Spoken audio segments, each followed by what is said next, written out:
This is an essay from my book, Philosophy, Thought That Counts, on Nefarious War by Li Po. Essay 61, December 16, 2009.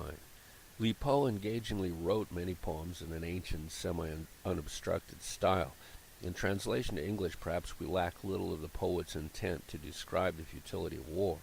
Its senselessness made an impression upon the warrior poet who had wandered from his early upbringing in Sichuan province to serve the court of the Tang Dynasty emperor. The poet lived 6 decades from the start of the 700s and achieved great fame. The Sangkan headwaters mentioned in the poem are near the Great Wall in northwest China. Quoting from Nefarious War by Li Po, translated from the Chinese by Shigeyoshi Obata. Last year we fought by the headstream of the Sokan. This year we are fighting for the Sungho Road. We have washed our armor in the waves of the Chaochi Lake. We have pastured our horses on Tian Shan's snowy slopes. The long, long war goes on 10,000 miles from home. Our 3 armies are worn and grown old. The barbarian does not manslaughter for plowing. On his yellow sand plants nothing has been seen but blanched skulls and bones. Where the Qin emperor built the walls against the Tartars, there the defenders of the Han are burning beacon fires. The beacons' fires burn and never go out. There is no end to war. In the battlefield men grapple each other and die. The horses of the vanquished utter lamentable cries to heaven, while ravens and kites peck at human entrails, carry them up in their flight and hang them on the branches of dead trees. So men are scattered and smeared over the desert grass, and the generals have accomplished nothing. O nefarious war, I see why arms were so seldom used by the benign sovereigns. Li Po's poem reminds us of the fate of some of our American problems in engaging in war with debatably savage Taliban Mohammedan and fighters of Afghanistan that are barbarians practicing manslaughter for plowing. While our military forces are not imperial, they are very costly neo-mercenaries that are paid to fight for the people of the United States, who are mostly unwilling to be subject to a draft or serve in a lower-paying military environment. Our war culture is contract and disposable, with a cost per body of enemies in the millions, while the Taliban mostly pay several of their own bodies to produce U.S. allied or civilian casualties. The senselessness of the Taliban effort may be realized within Li Po's context of the common function of war as plowing for barbarians. That is simply what they do.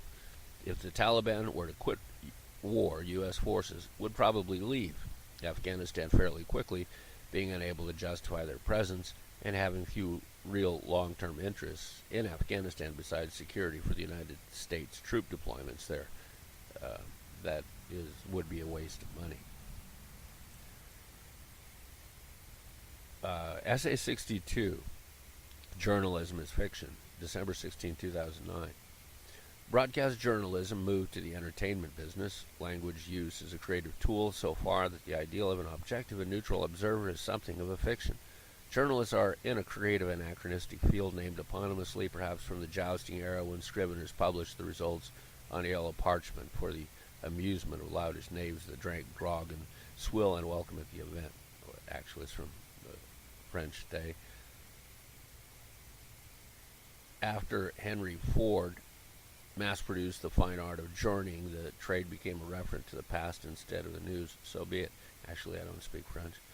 As a creative reporting endeavor, journalists have an insular training such that they learn the right places to go to obtain institutional news releases. If they have an undergraduate degree, they have specialized in presenting a reasonable account of some event of newsworthy item to publish. They may have traveled after graduation to some distant place, such as Alaska, to take up work in a radio station and ream the existing social powers. They often have little or no knowledge of local history and are clueless about anything to say that would not be what sponsors want to hear. They don't want just another student who has graduated in twerking. I just added that in here now. With a powerful social role, mass ignorance may be reinforced by ignorant journalists without any ability to just talk about life in general. They begin their occupation emasculated as news eunuchs, purveying sterile professional verbiage. Journalists sell their freedom to think and talk freely for themselves naturally. Raving double entendres and hidden irrational secondary meanings spice up their bland flow of data to make it seem interesting. they are bought and paid for by the plutonomy. I just added that in too. Because journalists are employees of concentrated wealth, they have sold their freedom for a mess of pottage. Corporate executives are themselves required to be silent on political affairs and to remain non-controversial. It is for such reasons that when a tiger has been discovered on the prowl after the delicious lambs of glitz, we have been delivered a news mass media hero to replace Michael Jackson, and can only hope that Bill Clinton's confessor counselors are still available to rescue the fallen tiger from the brink. The utopia of prosperity and access, such as many troubled athletes have been snared by before. If Oprah gets Tiger on the couch, then all will be well. Journalists do not report technically accurate stories about their own implicit corruption of U.S. politics, nor the fact that only the rich own the broadcast airwaves in an era when it is technically possible for every U.S. citizen interested to have a local broadcast slice opportunity for his internet podcast or station. And, of course, the Clintons, too, are seeking to become royal and own the White House so they can kick back to the Brits, who would like to have Bill in his third term with the auxiliary mouthpiece, of course. With total plutocratic ownership of the media democracy, I threw that in there, too, right now. With total plutocratic ownership of the media democracy has fallen into the ditch, perhaps terminally like a discarded, disreputable acquaintance we hope to forget. Simply reporting interesting stories.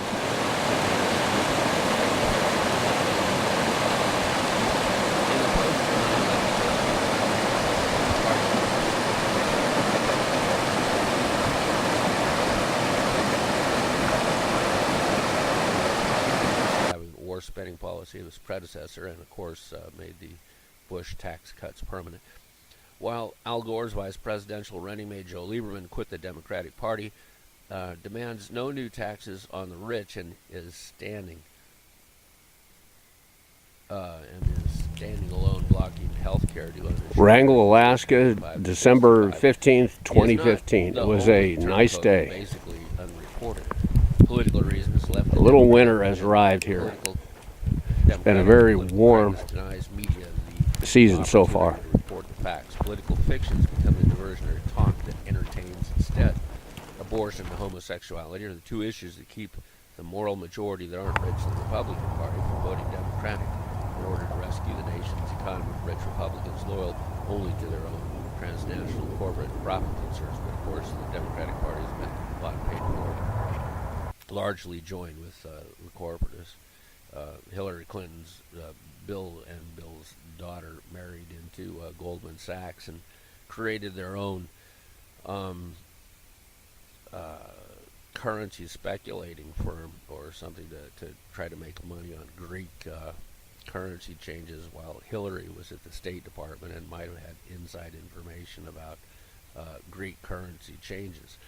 The media doesn't report that. The Democratic could have a very large majority in the Congress instead of being stalemated perennially with Republicans mirthfully aware they have no chance of losing their minions to the Democrats because of the litmus test of abortion and homosexuality. They can be extremists, adding public debt, running foreign wars with no end and no good reasoning behind their continuance in order to refine the profit interests of thermodynamically rotten transnational business. And of course, I can interpolate now that with, in retrospect, after the Democrats did get control of both parties, they just increased they made Bush tax cuts permanent, made homosexuality, turned it into homosexual marriage, and added a very expensive Obamacare, and actually just messed everything up and added lots of public debt and continued wars. And Obama stimulated the war in Syria and Libya. So nothing actually changed, and it's time to try Republican. If the cult of journalism is to be corrected, an honest and innovative government must finance a technical broadcast revolution, enabling every citizen to have his internet broadcast on local radio and television frequencies when the digital identity is dialed into a receiver. Recovery of equal political influence for all citizens is required as a basic democratic tool for power.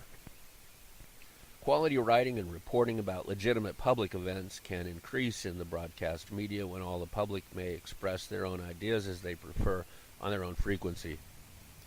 When such a powerful tool of free expression is entirely in the power of corporate plutocrats, the security of the republic is placed on from above. A transformation into entertainment of the trade of journalism has badly served the United States. If the United States hopes to rescue its economy from the jaws of rampant waste and to move toward ecological economics and better nationalist concern, it is the goal. If that is the goal, it is to halt the mass extinction, secure the borders against illegal alien invasion, prevent further global warming. The public must take back the common broadcast grounds from special interests controlling it, with far too many journalists representing far too few fellow countrymen pursuing misguided ideas of what their real personal profit is in preference to the public good.